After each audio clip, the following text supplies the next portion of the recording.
নমস্কার সবাইকে, কেমন আছেন সবাই? আশা করি সবাই ভালো আছেন, সুস্থ আছেন। এই গরমে যতই বলি ভালো থাকবো, তাও কিন্তু ভালো থাকা আর যাচ্ছে না। গাছগুলোর যেমন বেহাল অবস্থা, মানুষজনেরও একই অবস্থা। তাও কিছু করার নেই, আমাদের এই গরমেই বেঁচে থাকতে হবে, সঙ্গে বৃষ্টির অপেক্ষা করতে হবে। আশা করি কয়েকদিনের মধ্যেই বৃষ্টি আসবে।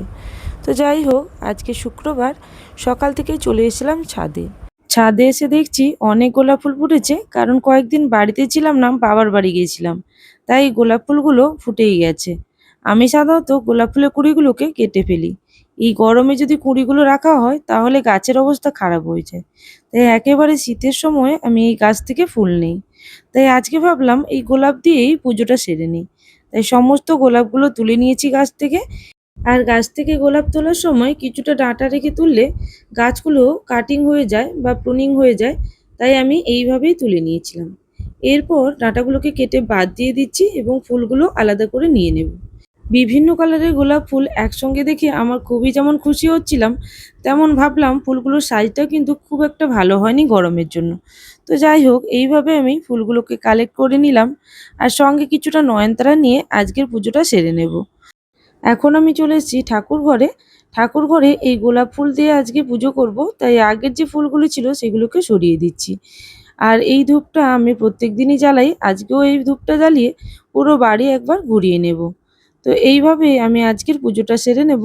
আজকে এখনো পর্যন্ত খাওয়া হয়নি, যেহেতু ছেলের ছুটি আছে, ছেলে বাড়িতে আছে, তাই আজকে প্রথমেই আমি পুজোটা সেরে নিচ্ছি। না হলে অন্য দিনগুলোতে আগে ওর স্কুলের জন্য রেডি করে দিই, তারপর আমি পুজো সারি এবং তারপর টিফিন করি।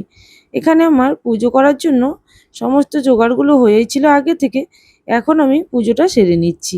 এদিকে ছেলে কিন্তু পড়তে বসে গেছে ব্রাশ করেই, কারণ ও এখন সকাল থেকে উঠেই আগে ব্রাশ করে, তারপরে একটু শরবত খেয়ে পড়তে বসে যায়। তারপরে ওকে আমি পুজো করার পরে টিফিন দিই। আর সঙ্গে হাজব্যান্ডকেও দিই, কারণ ও যায় কলেজে। কলেজে যাওয়ার আগে টিফিন করে যায় এবং দুপুরে ভাত খেতে আসে। পুজো করার পরে ছেলের কাছে এলাম, দেখলাম ও ড্রয়িং করছে। আমাকে বলছে, মা দেখো তো ড্রয়িংটা কেমন লাগছে। ড্রয়িংটা প্রায় পুরোপুরি কমপ্লিট, তবে কিছুটা বাকি আছে, ও ওটা কমপ্লিট করুক, তার মধ্যে আমি টিফিনটা রেডি করে নেব। আজকে টিফিনে তেমন কিছু বানাইনি, আজকে চিড়ে, আম এবং কিছুটা দই দিয়ে খেয়ে নেব, কারণ যা গরম পড়েছে অন্য কিছু আর ভালোই লাগছে না। তাই দই চিড়ে যেহেতু খাবো, তাই আগে চিড়েটাকে ভিজিয়ে নিতে হবে। আর এই চিড়ে খুব বেশিক্ষণ ভেজানোর প্রয়োজনই নেই, শুধুমাত্র ভালো করে পরিষ্কার করে ধুয়ে নিলেই চিড়েটা কিন্তু রেডি হয়ে যায়। তাই আমি কিছুটা চিড়ে ওই 5 মিনিটের মতন ভালো করে ধুয়ে পরিষ্কার করে রেখে দেব। তারপরে তার মধ্যে আম কেটে নেব এবং দইটাও রেডি করে নিয়ে আমরা টিফিন করে নেব। আজকে যেহেতু শুক্রবার, তাই আমার বিশেষ কোথাও যাওয়ার নেই। ছেলের ড্রয়িং আছে 5টার সময়, তাই সেই সময়ই যা বেরোবো। তার আগে বেরোনোর যেহেতু নেই, আজকে আমি টিফিন করে তারপরেই রান্নাটা বসিয়ে দেব। আর যেহেতু খুব গরম পড়েছে, সকাল সকাল রান্নাটা সেরে নিলে বেশ আরাম লাগে, কারণ রান্না যত দেরি করে করা হবে তত কিন্তু গরমের মধ্যে আরও কষ্টদায়ক হয়ে ওঠে। এই দেখো, চিড়েটাকে কিন্তু জল দিয়ে ভালো করে ধুয়ে নিয়ে পরিষ্কার করে নিচ্ছি। এই চিড়েটা একটু দাম বেশি নিলেও চিড়েটা কিন্তু বেশ ফ্রেশ, খুব একটা ময়লা থাকে না। তাই দুবার ধোয়ার পরেই চিড়েটা দেখো একেবারে কিন্তু ভিজে গেছে। এবার আমি ওই চিড়েটা রেখে দেব, তারপরে আমি আমটাও কেটে নেব। এদিকে ছেলে বলল, মা দেখো ছবিটা কিন্তু পুরোপুরি রেডি হয়ে গেছে, কেমন লাগছে আমাকে একটু জানাও। তাই আমি বললাম, তুই ভালো করে কমপ্লিট কর, তারপরে আমি এসে দেখব। তাই এখনও পুরোপুরি কমপ্লিট করা হয়ে গেলেও আরও কিছুটা বাকি যেগুলো আছে আমি ঠিক করতে বললাম, সেইগুলোই ঠিক করছে। এখন আমটা কেটে নেব। এখন আমের যেহেতু সিজন, প্রত্যেক দিন আম মোটামুটি সকাল দুপুর রাতে সবসময়ই থাকে। আমের সিজন, আম না খেলে কি করে চলে বলো? এই আমগুলো দেখো কতটা রং সুন্দর এসছে এবং খেতেও কিন্তু খুবই মিষ্টি। আর যেহেতু হিমসাগর আম, সেহেতু মিষ্টি তো হবে। আর ভেতর থেকেও কিন্তু খুব ভালো মতন পেকে গেছে এবং একেবারেই মিষ্টি হয়েছে। তাই এইভাবে আমগুলোকে কেটে নিচ্ছি, যেহেতু 3জন খাবো 3টে আম কাটবো। 3টে আম কেটে স্লাইস করে নেব।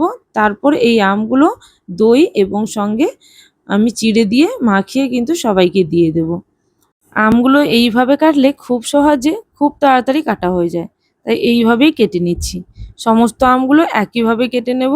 তারপর কিছুটা চিড়ে, দই এবং সঙ্গে আম দিয়ে দেব। আমি মিষ্টি ছাড়াই খাই, কিন্তু ছেলে একটু চিনি দিয়ে খায়। এতে ওর ভালো লাগে, যেহেতু বাচ্চা আছে তাই অল্প চিনি দেই। তো এখন আমরা টিফিনটা বেড়ে নিচ্ছি, টিফিনটা খেয়ে নেব। ছেলে আবারও পড়তে বসবে আর হাজব্যান্ড যাবে কলেজে। ও যখন আসবে দুপুরে খেতে ততক্ষণে আমার রান্নাও হয়ে যাবে এবং প্রায় 1:30টার দিকে আমরা আবারও লাঞ্চ করব। এখন আমগুলো দিয়ে এইভাবে সাজিয়ে দিচ্ছি, দেখতেও যেমন ভালো লাগছে, খেতেও কিন্তু খুবই টেস্টি হয়েছিল। এইভাবে যদি একবার সকালে ব্রেকফাস্ট করা হয় তাহলে দুপুর পর্যন্ত আর কিন্তু খিদে লাগে না, আর একদম শরীরটাও কিন্তু খুবই ভালো থাকে।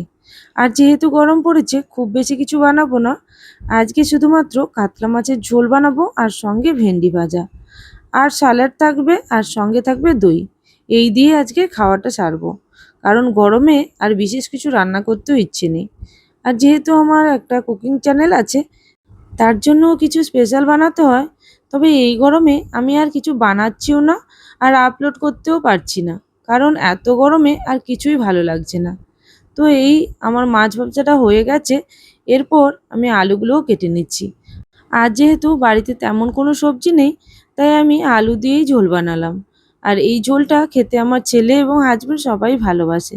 আর আমার ততটা ভালো না লাগলেও হালকা পাতলা এই ঝোলটা খেলেও খুব একটা মন্দ হয় না।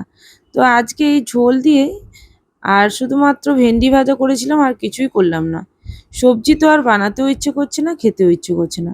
যাই হোক, মাছের ঝোলটাও রেডি হয়ে গেল, আর একসঙ্গে ভেন্ডি ভাজা এবং ভাতটাও করে নিয়েছিলাম।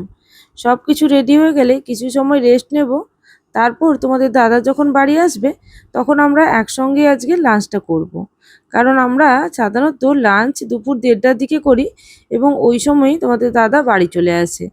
আর তখন আমরা একসঙ্গে বসেই সবাই ভাত খাই, কারণ এই লাঞ্চ এবং ডিনারটা একসঙ্গে করলে ভালোই লাগে। বাচ্চা যেহেতু বাড়িতে থাকে, বাচ্চার কিন্তু মনও ভালো থাকে এতে। তো যাই হোক, এবার কিন্তু লাঞ্চের টাইমে ছেলের থালাটা আগেই সাজিয়ে নিচ্ছি। ওকে আমি সাজিয়ে গুজিয়ে প্রত্যেক দিনই খাবার দিই, আর ও এটা খুবই এনজয় করে। তো আজকের জন্য এই পর্যন্ত। আবারও আসবো নতুন কোনো দিনে নতুন কোনো ভিডিওর সঙ্গে। থ্যাংক ইউ, সবাই ভালো থাকবেন, সুস্থ থাকবেন।